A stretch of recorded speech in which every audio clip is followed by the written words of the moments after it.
Don't you think that in some sense that all of history is crammed with fiction? Warren Beatty is one of those rare Hollywood figures who can truly be called a complete filmmaker.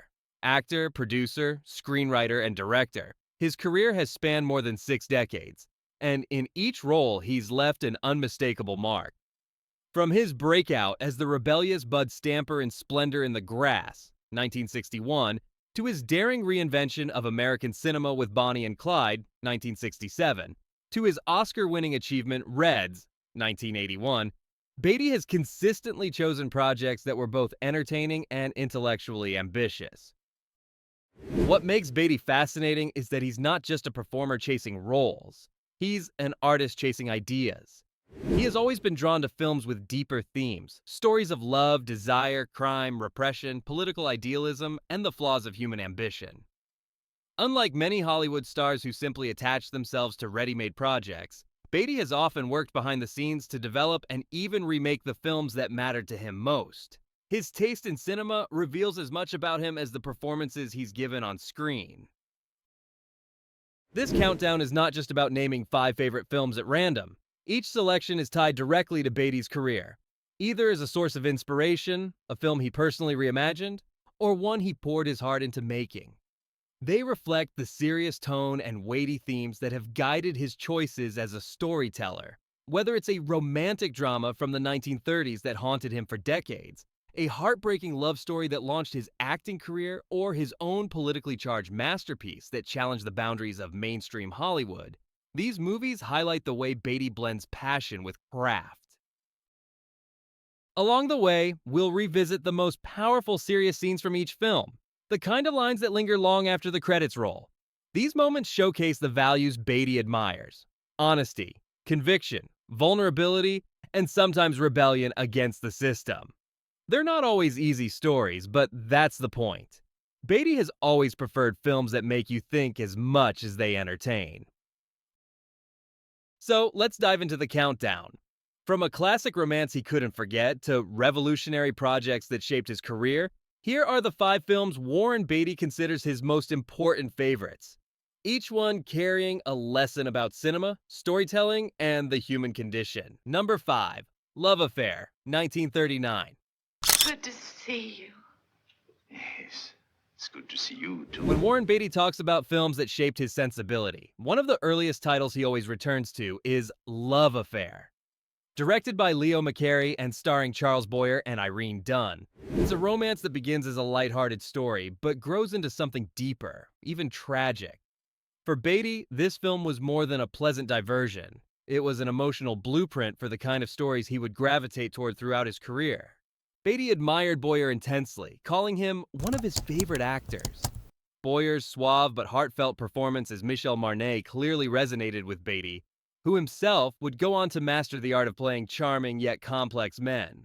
But more than Boyer's performance, it was the bittersweet tone of the story that stuck with Beatty. Love Affair isn't just a romance, it's a meditation on fate, sacrifice, and how life interrupts even the deepest passions. In the film, Michelle and Terry McKay, played by Irene Dunne, fall in love on a transatlantic voyage, despite both being engaged to others. They agree to meet 6 months later at the top of the Empire State Building, once they've resolved their old lives. But tragedy strikes when Terry is hit by a car on her way to the rendezvous. Paralyzed, she chooses not to reveal her condition, believing she no longer deserves Michelle's love. The moment where Terry sums up human temptation in a witty line, "The things we like best are either illegal, immoral, or fattening," is delivered with a light touch, but it reflects the film's darker recognition that desire often comes with a cost. For Beatty, that tension between wit and heartbreak, between beauty and loss, became a hallmark of the kinds of projects he wanted to pursue. It's not a coincidence that decades later, when he was one of Hollywood's most powerful figures, he chose to remake Love Affair in 1994 with Annette Bening, his wife and longtime collaborator. By then, he had the power to bring back a story that had haunted him since his youth, showing how deeply it had marked his artistic DNA. The original Love Affair also connects to Beatty's recurring interest in romantic idealism, clashing with real-world obstacles. You can see echoes of this theme throughout his work, in Splendor in the Grass, where societal expectations crush young love, in Bonnie and Clyde, where the dream of outlaw glory collides with violent reality, and even in Reds, where political passion competes with personal relationships. Love Affair laid the foundation for this recurring duality in Beatty's projects: romance and reality, desire and downfall. It's telling that Beatty didn't just admire the film, he embodied it. By remaking it, he wasn't only paying tribute, he was reasserting his own place in the lineage of Hollywood romance and tragedy. He took a story that had defined pre-war melodrama and gave it new life for the 1990s, proving that the themes of lost chances, enduring love, and bittersweet sacrifice were still relevant. When audiences think of Warren Beatty, they often remember the revolutionary violence of Bonnie and Clyde or the political boldness of Reds. But Beatty himself would remind us that, at his core, he was always moved by a simple love story, one told in 1939, with elegance and sincerity, that convinced him cinema could break your heart while making you think. Number 4, Splendor in the Grass, 1961. Oh, Bud. Bud, it's broad daylight. Come here. If Love Affair was the romantic spark that ignited Warren Beatty's passion for cinema, then Splendor in the Grass was the film that launched him into the public eye, and in many ways set the tone for his career. Directed by Elia Kazan, this was Beatty's first major film role, opposite Natalie Wood, and it became both a deeply personal project and a turning point in Hollywood's treatment of young love and repression. Beatty played Bud Stamper, a young man caught between his love for Deanie Loomis, Natalie Wood, and the crushing weight of social expectations, family ambitions, and his own confusion about sex and morality. The film is remembered not only for its romantic tension, but for its daring honesty about taboo subjects, from premarital sex to nervous breakdowns, that most mainstream films of the era avoided. For Beatty, this was a perfect introduction to the kind of roles he would be drawn to. Characters conflicted between passion and duty, between individual desire and societal pressure. One of the most haunting moments in the film belongs to Natalie Wood's Deanie. In the middle of her heartbreak, she recites lines from William Wordsworth. Though nothing can bring back the hour of splendor in the grass, of glory in the flower, we will grieve not, rather find strength in what remains behind. This poetic passage gave the film its title, but it also crystallized its tragic tone. For Beatty, just 23 years old at the time, working on a film with such emotional weight was like being dropped into the deep end of cinematic storytelling. In the kitchen. Would you like some pizza? What is pizza? Mixture of raw emotion, literary elegance, and social critique was exactly the kind of serious drama that would become a hallmark of his career. Off-screen, Splendor in the Grass also had a major impact on Beatty. He developed a close, complex relationship with Kazan, who encouraged Beatty's ambitions beyond acting. Kazan saw in him not just a performer, but a young man with the potential to shape stories himself. This mentorship arguably laid the groundwork for Beatty's later career as a producer and director. The cultural significance of Splendor in the Grass also shouldn't be overlooked. Released in 1961, the film touched a nerve with audiences at the dawn of the sexual revolution. Its frank exploration of teenage desire and repression challenged Hollywood's conservative boundaries and spoke directly to a generation of young people struggling with similar conflicts. Beatty, with his striking looks and simmering intensity, became an instant symbol of that generational shift. In interviews later in his career, Beatty often looked back on Splendor in the Grass with a mixture of gratitude and awe. It wasn't just a breakout role. It was a story that dealt with themes he would return to repeatedly. Love versus responsibility, passion versus control, freedom versus repression. And perhaps most importantly, it gave him the courage to believe that movies could tackle difficult truths while still moving audiences to tears. When we talk about Warren Beatty's favorite films, Splendor in the Grass isn't just a favorite. It's a foundation. Without it, we might never have had Bonnie and Clyde Reds, or even his remake of Love Affair. It was the first time Beatty learned that cinema could be both deeply personal and socially provocative, a lesson he carried with him for the rest of his career. Number 3. Bonnie and Clyde, 1967. And go back to making movies. Please forgive me for not making more of them. I'll try to do better. Thank you so much If Splendor in the Grass announced Warren Beatty as a promising young actor, then Bonnie and Clyde turned him into a revolutionary force in Hollywood.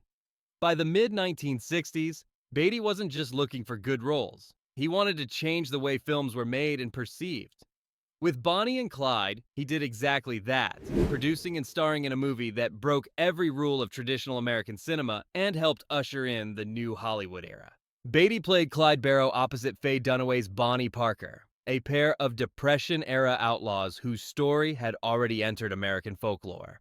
But rather than treating the tale as a straightforward gangster drama, Beatty and director Arthur Penn infused it with a mix of raw violence, sexual tension, and youthful rebellion that mirrored the turbulence of the 1960s. The result was a film that shocked older audiences but electrified younger ones, and transformed Beatty's reputation from rising star to bold risk-taker. One of the film's most pivotal scenes comes when Bonnie writes a poem about their exploits and reads it aloud to Clyde. Instead of laughing it off, Clyde responds with deep admiration. "You told my story, you told my whole story right there. You made me somebody they're gonna remember." That line captures not just Clyde's hunger for recognition, but the film's entire thesis. That the desperate desire for meaning and legacy can drive people to reckless extremes. For Beatty, who was increasingly thinking about cinema as both art and commentary, this moment was central. It wasn't just about playing a gangster, it was about exploring why people mythologize crime and violence in the first place. The production of Bonnie and Clyde was itself a test of Beatty's conviction. The script had been passed around Hollywood and rejected multiple times. Beatty saw potential where others didn't, securing the rights and putting his reputation on the line as a producer. He battled studio skepticism, censorship boards, and critics who initially dismissed the movie as tasteless and overly violent. But when the younger generation embraced it, cheering its anti-establishment spirit and cinematic daring, the tide turned. The film became a cultural phenomenon, and suddenly Beatty was not just a movie star, but a Hollywood revolutionary. Working alongside Faye Dunaway, Gene Hackman, Estelle Parsons, and Michael J. Pollard, Beatty also helped bring a new acting style to mainstream audiences. Gone was the stiff, polished glamour of Golden Age Hollywood. In its place came messy, flawed, impulsive characters who felt more like real people. Beatty's Clyde, with his charm, insecurity, and bursts of violence, embodied this shift perfectly. The ending of Bonnie and Clyde, a shocking, slow-motion hail of bullets, is now iconic. At the time, it was almost unthinkable. Audiences were stunned by the graphic violence and by the way the film refused to provide easy moral judgments. Instead, it asked viewers to wrestle with their own conflicted feelings. Were Bonnie and Clyde villains, victims, or something in between? For Warren Beatty, Bonnie and Clyde wasn't just a film he starred in. It was a declaration of what he believed cinema should be. It should provoke, it should challenge, and above all, it should reflect the anxieties and contradictions of the time. Looking back, Beatty has often said that Bonnie and Clyde was one of the films he was most proud of, because it proved that audiences were ready for complexity, ambiguity, and artfulness in mainstream movies. Without it, the entire new Hollywood movement, from Easy Rider to Taxi Driver, might never have gained traction. Number 2, Bugsy, 1991. The Oscar you won for Best Director for Reds. That is a lie. Okay, you know where it is. Yeah. I'm not asking, I just want to know. Okay. By the time Bugsy hit theaters in 1991, Warren Beatty was already a Hollywood institution. He'd starred in iconic films, produced and directed his own projects, and developed a reputation as one of the most ambitious and meticulous figures in the business. With Bugsy, however, he returned to acting in a role that seemed tailor-made for his brand of charm, volatility, and restless energy, Benjamin Bugsy Siegel. The film tells the story of the infamous gangster who dreamed of creating a gambling empire in the Nevada desert. For Beatty, it was more than just another mob drama. It was a character study about obsession, reinvention, and the thin line between ruthless ambition and delusion. Siegel wasn't just a criminal, he was a visionary who saw Las Vegas rising out of the sand before anyone else did. Beatty connected deeply with that blend of brutality and idealism. One of Siegel's most memorable lines captures the contradiction perfectly. Everybody deserves a fresh start every once in a while. Delivered by a man who has just committed, or is about to commit, terrible violence, the line is steeped in irony. It's an excuse, a justification, but also a window into Siegel's psyche. He truly believed in reinvention, even if his own choices constantly sabotaged his fresh starts. For Beatty, who had long been fascinated by stories of flawed dreamers, this was gold. What made Bugsy stand out was not only Beatty's performance, but also the authenticity he demanded. He threw himself into Siegel's contradictions, the charm that could disarm anyone, the sudden bursts of rage, and the grandiose belief that he was building a legacy, not just casinos. Beatty's ability to oscillate between tender vulnerability and explosive menace gave Siegel dimension beyond the cliches of a gangster film. The production itself was an event. Directed by Barry Levinson, Bugsy paired Beatty with Annette Bening, whose role as Virginia Hill wasn't just a cinematic match, but a turning point in Beatty's personal life. Their on-screen chemistry was palpable, filled with fiery arguments and tender reconciliations. Here's what when you say name somebody, I always avoid that. That's why I'm such a bad interviewer. Off-screen, the sparks carried over into a real-life romance that culminated in marriage. A twist even Hollywood couldn't have scripted better. Critics praised the film for its lush period detail, its sharp writing, and Beatty's magnetic presence. For many, Bugsy was proof that Beatty could still command the screen with the same intensity he brought to Bonnie and Clyde decades earlier. The film received 10 Academy Award nominations, including Best Picture, with Beatty himself nominated for Best Actor. While he didn't win, the performance is often ranked among his finest, precisely because it blended his intellectual ambition with raw emotional energy. Yet what makes Bugsy resonate most is its thematic depth. At its core, the film isn't just about crime or casinos. It's about belief. The belief that you can will something into existence through sheer force of personality. That belief is intoxicating but also destructive. Bugsy Siegel's downfall comes from the same wellspring as his vision, his refusal to compromise. Beatty, who has often been described as uncompromising in his own career, seemed to understand that dynamic better than anyone. Looking back, Beatty has often spoken with pride about Bugsy. Not just because it was a critical and commercial success, but because it allowed him to explore questions that fascinated him. How far will people go to chase their dreams? And at what point does ambition turn into delusion? For audiences, Bugsy remains a rich character study wrapped in the glitz of Hollywood's vision of the gangster genre. For Warren Beatty, it was another chance to prove that the films he loved weren't just entertainment. They were serious explorations of human desire, weakness, and ambition. Number 1. Reds, 1981. Follow your example, and if the workers of the world stand together, the war can be stopped. Он говорит, что если мы все рабочие объединимся, то этой капиталистической войне мы сможем. If there's one film that defines Warren Beatty's career, not just as an actor, but as a filmmaker, it's Reds. Released in 1981, the sweeping historical epic tells the story of American journalist John Reed, who chronicled and ultimately joined the Russian Revolution. For Beatty, this wasn't just another project. It was his passion, his obsession, and ultimately his magnum opus. The film was monumental in scope, combining romance, political drama, and documentary-style interviews with people who had lived through the period. Beatty not only starred as Reed, but also produced, co-wrote, and directed the film. It was an audacious undertaking, the kind of project most studios would shy away from. Yet Beatty poured years of his life into bringing it to the screen. The result was a film that critics hailed as both daring and deeply moving. At the heart of Reds lies its unflinching engagement with politics, idealism, and sacrifice.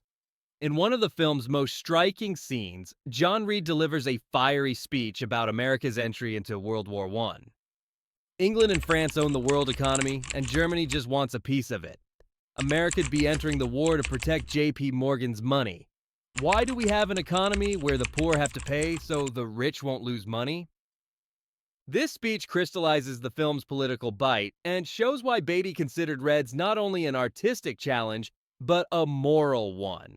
He wanted audiences to think about the cost of war, the failures of capitalism, and the price individuals pay when they dedicate themselves to a cause. Casting was crucial.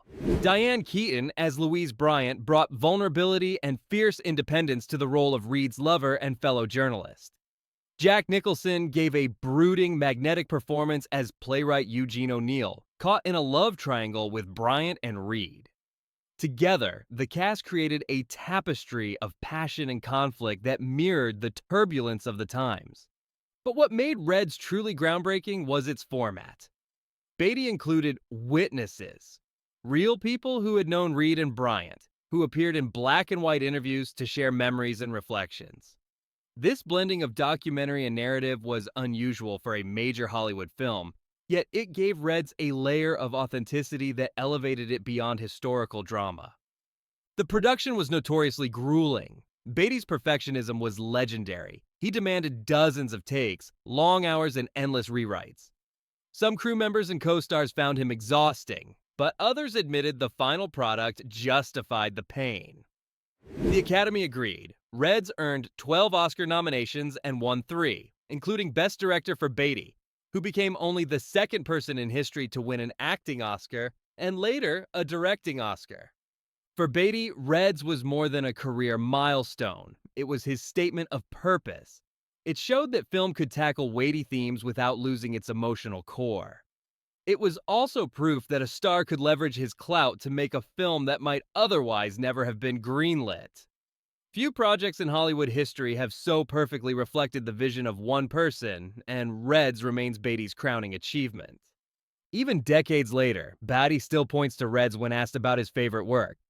It is the film that most clearly embodies his values: intellectual curiosity, political engagement, and the belief that cinema should do more than entertain. It should challenge, inspire, and provoke.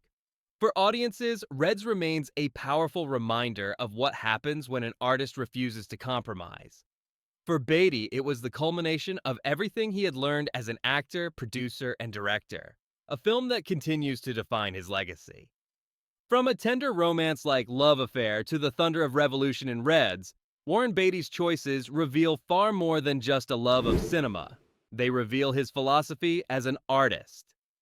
Each film on this list captures a different side of him. The dreamer who admired old Hollywood's elegance, the rebel who sought truth in youthful heartbreak, the risk-taker who shattered conventions with Bonnie and Clyde, the showman who exposed both the glamour and the brutality of American ambition in Bugsy, and finally, the visionary who poured everything into Reds. What ties these films together is seriousness. Not in the sense of being joyless, but in the sense of tackling real themes that matter: desire, repression, crime, ambition, and revolution. Beatty never shied away from the big questions, whether about love, power, or politics. That's why his career feels so distinctive. He wasn't content to just play leading men. He wanted to reshape the stories Hollywood told. So when we ask what Warren Beatty's favorite films say about him, the answer is simple. They're the blueprint of a restless artist who believed movies could entertain and make us think. And for that, his legacy remains unforgettable.